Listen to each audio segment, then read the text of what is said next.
मेरे लिए बड़ा भावुक पल था। अपने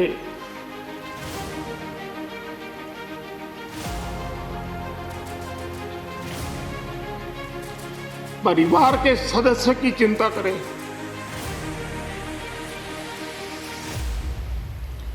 वैसी चिंता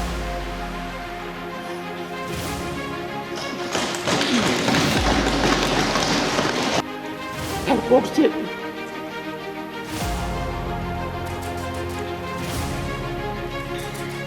पर सत्ता जीवन में आती रहती है, लेकिन उसे कैसे पचाना,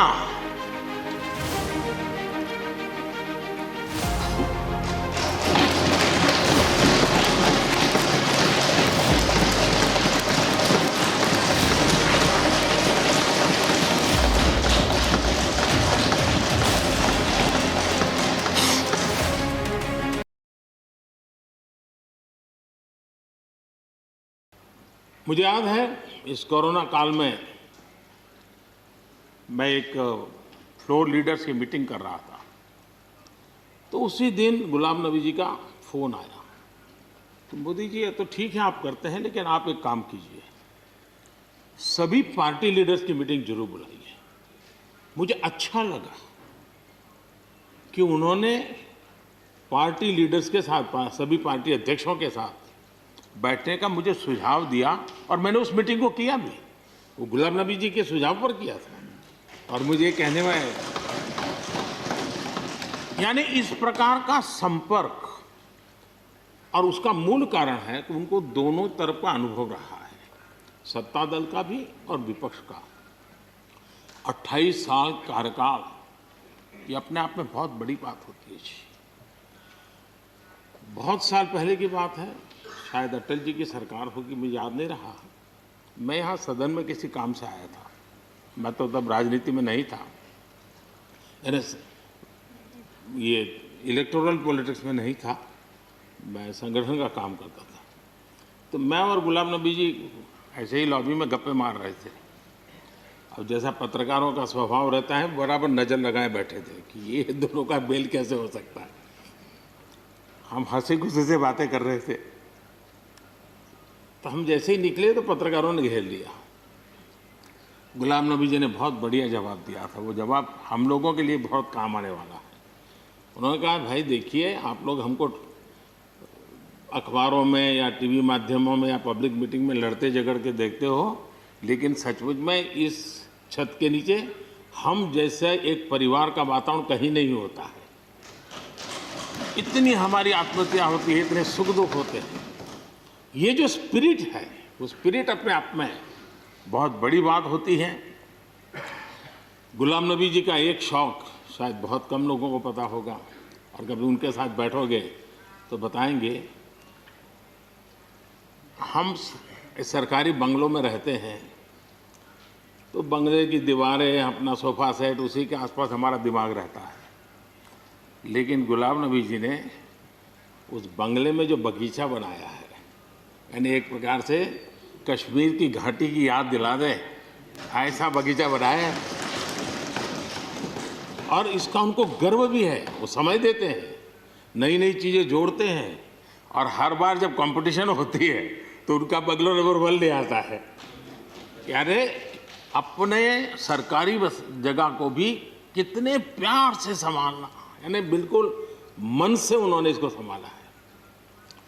जब आप मुख्यमंत्री थे, मैं भी एक राज्य का मुख्यमंत्री के नाते काम करता था, हमारी बहुत गहरी निकटता रही उस कालखंड में। शायद ही कोई ऐसी घटना मिल सकती है कि जबकि हम दोनों के बीच में कोई संपर्क सेतु न रहा हो। एक बार गुजरात के यात्री, क्योंकि जम्मू कश्मीर में जाने वाले टूरिस्ट में गुजरात बहुत बड़ा नंबर रहता है, और टेररिस्टों ने पर हमला कर दिया, करीब 8 लोग शायद मारे गए। सबसे पहले गुलाम नबी जी का मुझे फोन आया।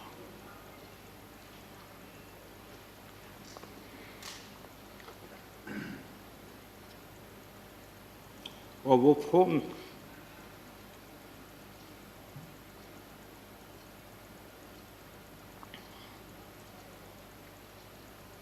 सिर्फ सूचना देने का नहीं था,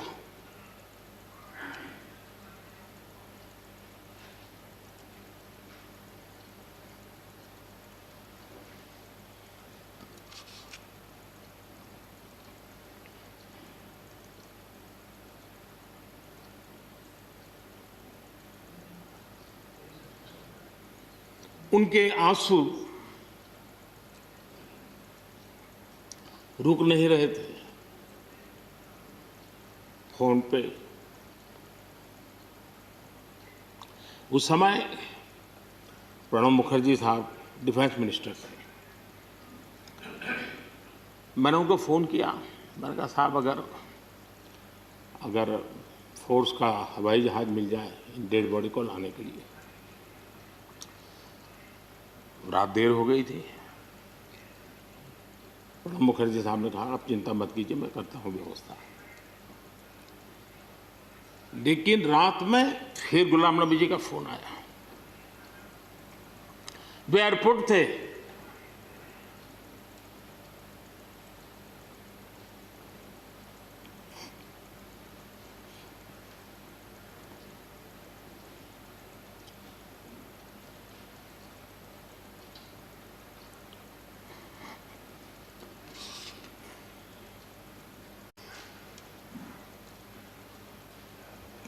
एयरपोर्ट से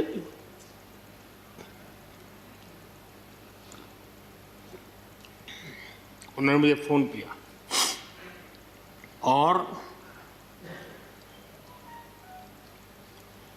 जैसे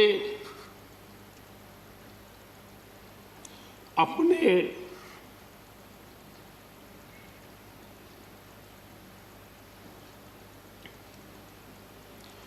परिवार के सदस्य की चिंता करें,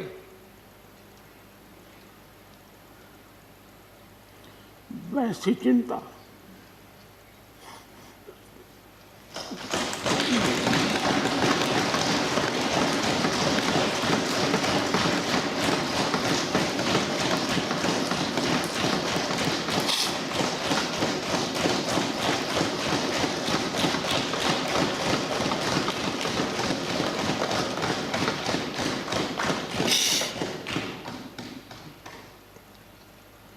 पद, सत्ता जीवन में आती रहती है, लेकिन उसे कैसे पचाना,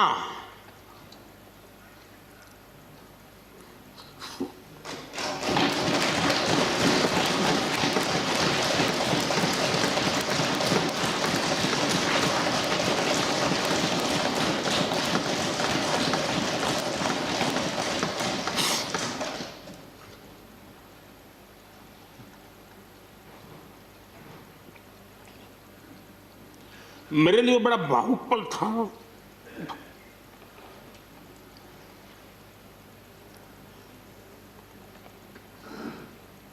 दूसरे दिन सुबह फोन आया कि मोदी जी सब लोग पहुंच गए।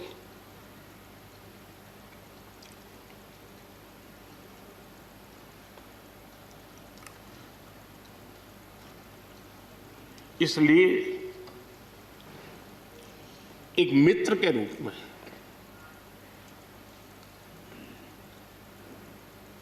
गुलाम नबी जी को घटना और अनुभव के आधार पर मैं आदर करता हूं।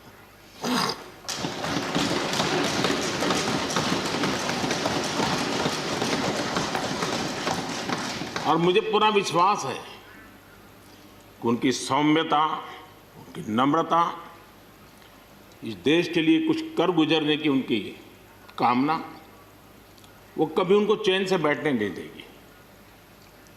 और मुझे विश्वास है कि जो भी दायित्व जहां भी वो संभालेंगे, वे जरूर वैल्यू एडिशन करेंगे, कंट्रीब्यूशन करेंगे और देश उनसे लाभान्वित होगा। ये सब मेरा पक्का विश्वास है। मैं फिर एक बार उनकी सेवाओं के लिए आदरपूर्वक धन्यवाद करता हूं और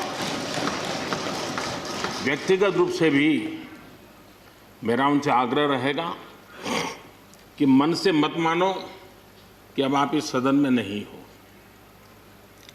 आप के लिए मेरे द्वार हमेशा खुले, इन चारों माननीय सदस्यों के लिए खुले हैं।